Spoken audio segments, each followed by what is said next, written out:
Michael Olise is becoming exactly what Bundesliga was afraid of. Don't believe me, just look at this. And Stanisic was up there, and it's a cracking goal from Olise! There's Sasha Boué, Olise!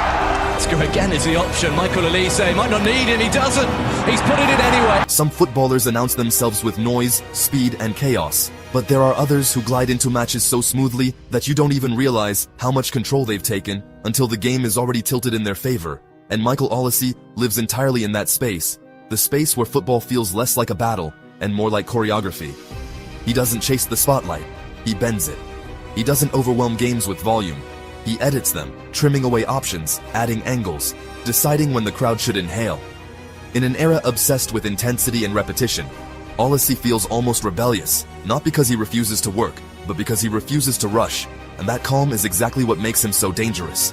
Watch the way he receives the ball on the right side, and you'll notice how time seems to stretch around him. His first touch never hurried, always setting a question for the defender rather than an answer. He plays with the defender's balance, not their feet, shifting weight with subtle hip movements, slowing the duel just enough to make the opponent blink, and that blink is where the opening appears. Olise's dribbling is not about beating a man for the sake of it. It's about manipulating shape, forcing fullbacks to hesitate between closing him down and protecting the space behind them. And that hesitation is where his true value lies. Bayern. Here's Kane, Harry Kane! And the flick on is in! Tactically, he's a nightmare because he refuses to stay predictable. He can hold width to stretch a backline, pinning defenders deep, and then suddenly drift inside into the half space, turning the right flank into an overload zone that pulls entire defensive blocks out of alignment. When he comes inside, he doesn't just look for a shot, he looks for geometry, the angle that opens a passing lane no one else saw, the reverse ball that splits lines, the disguised pass that arrives before defenders can reset. His vision isn't flashy, it's precise, and that precision makes his final actions feel cruel rather than chaotic. One of the most misunderstood aspects of Olise's game is his decision-making. He's not slow because he lacks urgency. He's patient because he understands sequence. He knows when a move is one pass away from becoming deadly and refuses to force it early. That patience allows him to pick moments of acceleration that feel sudden and unstoppable. One touch to kill the ball, the next to kill the defender's options. Off the ball, his intelligence is just as sharp.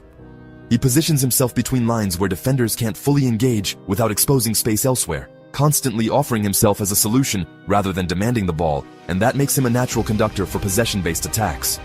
Defensively, he won't be mistaken for a destroyer, but he's far from passive. He presses with awareness, curving his runs to shepherd play into traps, understanding that effective pressing is about angles, not just effort. That subtle defensive contribution often goes unnoticed, but it allows the structure behind him to remain intact. What truly makes Olise special, though, is the aesthetic clarity of his game. Every touch feels intentional, every movement purposeful, as if he's playing the match one step ahead of everyone else. There's no wasted motion, no unnecessary flourish, just clean execution wrapped in elegance. In a football landscape that often confuses speed with superiority, Olise reminds us that beauty can still be efficient, that control can still be decisive, and that intelligence can still dominate. He may not dominate headlines the way others do, but within the 90 minutes, he quietly dictates narratives, pulling defenders out of shape, creating advantages, and turning tight games into puzzles. Only he seems to have the solution to. Olise now can work in space onto Harry Kane! Olise step-overs, Jackson! First Bayern goal, Nicholas Jackson. Michael Olise isn't underrated because he lacks impact. He's underrated because his impact doesn't shout, it whispers, and by the time you realize how much he's shaped the game, the damage is already done.